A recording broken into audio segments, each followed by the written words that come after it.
Bill O'Reilly has decided that he's angry with Bill Moyers for Moyers' stance on gun control. Now, this is a bit curious because, as you're going to see a little bit later on, he kind of agrees with him. Okay, but first, the needless insults. Predictably, far-left ideologues are demagoguing the mass murder in Colorado. They want gun control imposed on the country. Moyers has no clue at all. He apparently believes that federal and state governments can actually control gun crimes. That's so dumb it hurts. Oh, of course not. Except for the fact that we've just shown you over the last couple of days here on the Young Turks, all the statistics that indicate that the more gun control you have on a state-by-state basis, the less likely there is to be gun violence in that state. To which any reasonable human being would say, of course.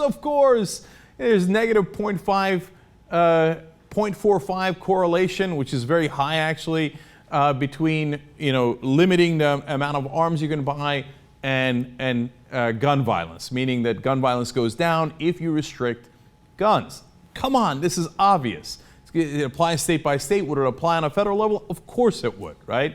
But Bill O'Reilly is not deterred by facts, so he continues. Chicago has banned handguns in public. How's that working out, Bill? So far this year, 1,136 shootings. How about your state, Bill, New York? Well, it has the fourth toughest gun law in the country. Sounds good, doesn't it? Ready? 2011, nearly 4,000 guns were confiscated by New York City cops. Just in the city, 4,000 guns. Yeah, those tough gun laws, they're working great, aren't they? The reason for all that, the perps usually walk because the justice system is so chaotic and the jails are overcrowded. And you know what Bill Moyers' solution to that is? Let nonviolent criminals out, like heroin dealers. Yeah, that's nonviolent. You're a genius, Bill. PBS very lucky to have you. All right, that's awesome in so many different ways. First of all, heroin users are nonviolent. I mean, you might think that it's a serious crime. I don't. I mean, I think you're doing serious damage to yourself, but it's not a violent crime against someone else. I love it. Oh, yeah, right. Okay, like heroin's not violent. He's amazing, man. All right, and then when you go to New York, what he doesn't tell you is, he's like confiscated 4,000. This is the largest city in the country. There's millions of people who live there. In fact, New York City's crime and New York State's crime has gone down significantly over the last, honestly, 2 decades. And look, you give some of the credit to Republican mayors in the past, like Giuliani and Bloomberg, who's now an independent. But to say that somehow violence in New York and crime in New York is going up is counterfactual. It's not even remotely true. And then in Chicago, yes, there is violence, but we've done this story, and there's many possible explanations, including the fact that they cut their police department. And that might be a little bit of a problem, and you see a correlation there as crime increases there. And on a state-by-state basis, here's a funny other correlation from the study we gave you yesterday on the program.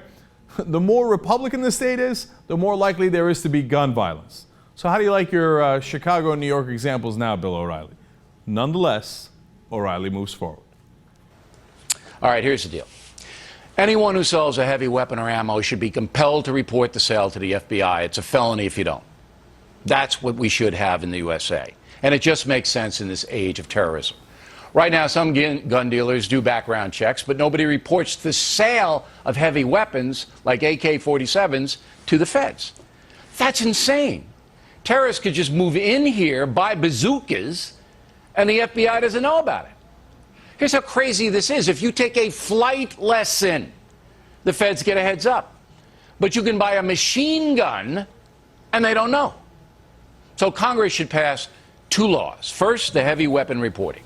And second, if you commit a crime with a gun, like a robbery or anything else, it becomes a federal offense with a mandatory 10-year prison sentence upon conviction. That would dent the problem. What? That's what we say. That's what we say. That's what Bill Moyers says. So O'Reilly's a fascinating creature, man. He's like, oh, these far-left loons and their gun control. Look at New York and Chicago and heroin and the loser lefty loon liberals. I totally agree with them. Their position on gun control is totally right. In fact, if you don't agree with it, you're insane. then why did you bother doing the first half of that report? But nonetheless, he's going to go back to Norway. Here we go. The folks know the government can't protect us from monsters like James Holmes in Colorado. And by the way, another memo to Bill Moyers.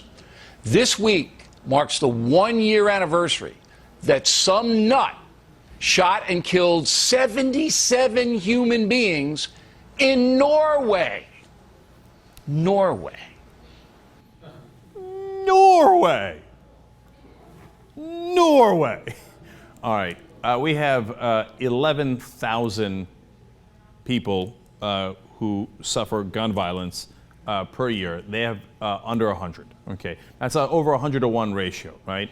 So on Norway, number one, we've shown you yesterday on the program that per capita we have far more gun-related violence than Norway. They just had that one example. And it turns out in that one example, the shooter, where did he get his ammo? The United States. He got it. He went to the internet and bought it off a U.S. company because he's like, God, it's so easy to buy ammunition from the U.S. Of course I went there. It was easier. It was cheaper. So their brilliant example is actually partly because of our laws that guy was able to kill all those people. And when, even when you include that guy, Norway's rate of crime is with guns is nowhere near ours. But the more important issue is this.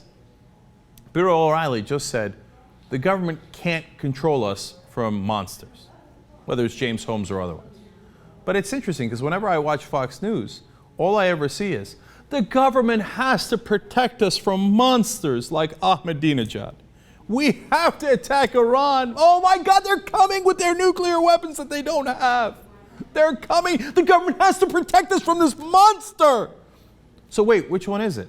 The government can protect us and it must, and hence we must spend trillions of dollars on defense contractors?